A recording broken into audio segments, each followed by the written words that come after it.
احنا اقبال عليكم وخدمة الجماعة، اقبال عليكم، جيناكم شابرين الظن فيكم، والمواقف بتحصل والجواري بتقع واليمين بتزل في الشمال، واحنا اخوه يا خلق الله ما يفرقنا نفرق، وحمران العيون يتلافوا قضايا الوقت.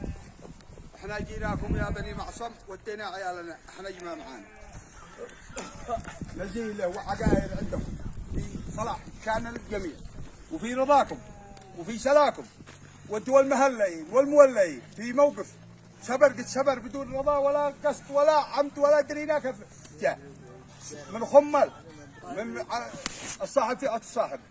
احنا جينا في عطفكم وجينا ننتذك في احضانكم وجينا لكم بعيالنا، وتيك بندق القبيله بدون ما طلبتوا، وهذا بندق السيد، بندق السيد وزير الداخلية بدون ما تطلبوه، بدون ما يسليكم وبدون ما يرضيكم فوق جهالنا وسلامتكم لا شيء. وهذا الكلام كلام دولة وقبيلة وكلام اسلام وكلام المدين. واهلا وسهلا بالجميع، وعيالكم ياسن عليهم هم جهالنا، وطلبنا مطلب واحد ولا ما نايصال والحق، واحنا من الدولة ولا الدولة ونطلب الدولة.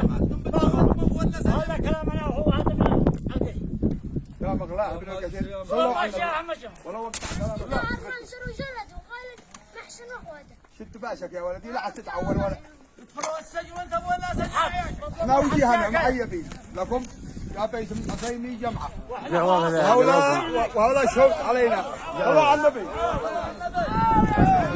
احنا مقدمين وجهنا ومعيبين لكم. وهؤلاء مشاهد علينا القبيلة كلها. ان هؤلاء اللي بتطلبون احنا لا نحبسهم ادب لنا ولكم. وهذا وجهنا وهذا وجهنا مطلوب امام الدولة.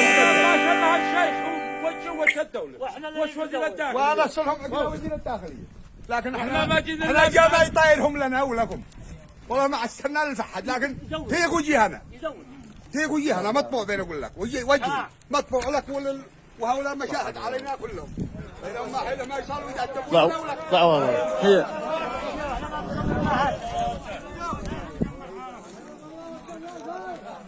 رجعوها هكذا يا خبره نطلع الموقف كامل، يا خبره لو سمحتوا نطلع الموقف كامل رجعوها هكذا.